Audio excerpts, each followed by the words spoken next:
El Salvador के बीचों बीच concrete और लोहे का एक बहुत बड़ा सा जेल सूखे मैदान से उठता हुआ दिखाई देता है। यह है सीईसीओटी, दुनिया की सबसे बड़ी जेल। एक ऐसी जगह जहां उम्मीदें मर जाती हैं। यह एल साल्वाडोर के गैंग्स के खिलाफ जंग का एक निशान है, बिना किसी रोक टोक के कानून लागू करने का तरीका।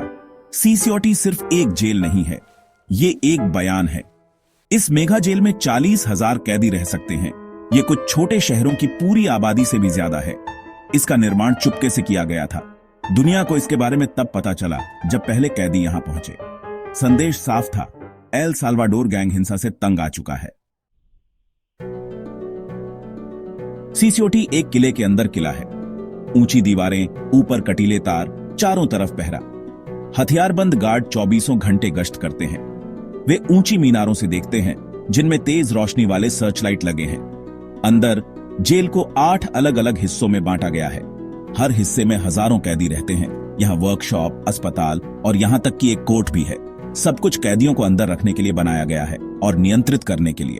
अधिकारी कोई कसर नहीं छोड़ते। सीईसीओटी के अंदर जिंदगी बहुत कठिन है। कैदी छोटी भीड़ भाड़ वाली कोठरियों में रहते हैं। उनके पास न तो धूप आती है और न ही हवा। गर्मी बहुत ज्यादा होती है। खाने पीने की चीजें कम मिलती हैं। हर वक्त मारपीट का डर बना रहता है। गार्ड बहुत बेरहम हैं। उन्हें किसी पर दया नहीं आती। कई कैदियों ने मारपीट और दूसरी तरह की ज्यादतियों की शिकायत की है। लेकिन इससे भी बुरा है मन पर असर। हमेशा बंद रहना, कोई प्राइवेसी ना होना, यह सब इंसान के हौसले को तोड़ देता है। उन्होंने सब कुछ छीन लिया। मिगुएल फुसफुसाता है। उसकी आवाज बड़ी मुश्किल से सुनाई दे रही थी। मैं उससे एक नियंत्रित मुलाकात के दौरान मिला। उसका चेहरा निराशा से भरा हुआ था। गैंग से जुड़े होने के आरोप में वो कई और लोगों की तरह अपनी बेगुनाही का दावा करता है। उन्होंने हमारे कपड़े, हमारी इज्जत, यहां तक कि हमारे नाम भी छीन लिए। हम यहां बस नंबर हैं। मिगुएल के शब्द उन कई लोगों की भावनाओं को दर्शाते हैं जिनसे मैंने बात की। उनकी कहानियां, इन दीवारों के अंदर जिंदा रहने की दर्दनाक कहानियां एक डरावनी तस्वीर पेश करती हैं।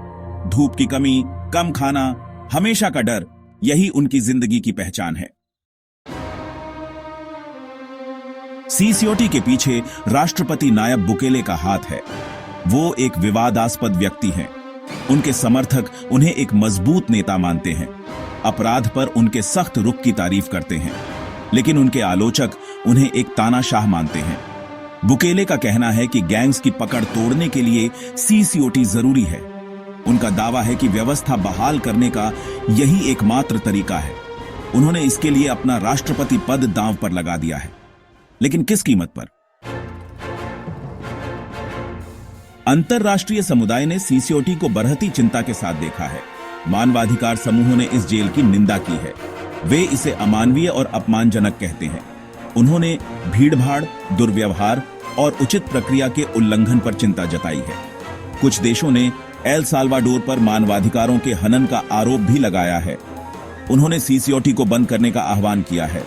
लेकिन बुकेले अड़े हुए हैं। उनका कहना है कि एल साल्वाडोर अपना रास्ता खुद चुनेगा।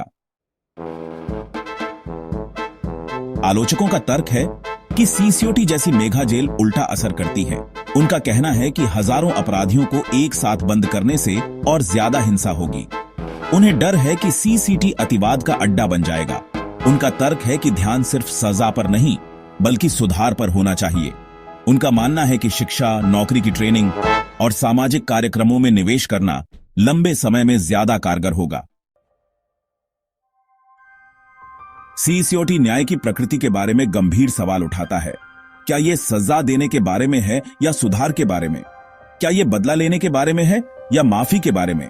जवाब जटिल है। कोई आसान उपाय नहीं है।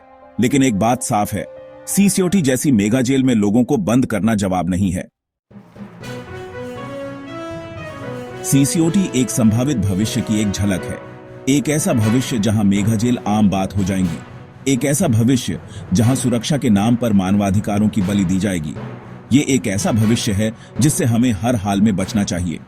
दुनिया एल साल्वाडोर को देख रही है। आगे जो होगा उसके दूरगामी परिणाम होंगे। हमें डर पर उम्मीद चुननी चाहिए। हमें बदले पर न्याय चुनना चाहिए। मानवता का भविष्य इसी पर निर्भर करता है।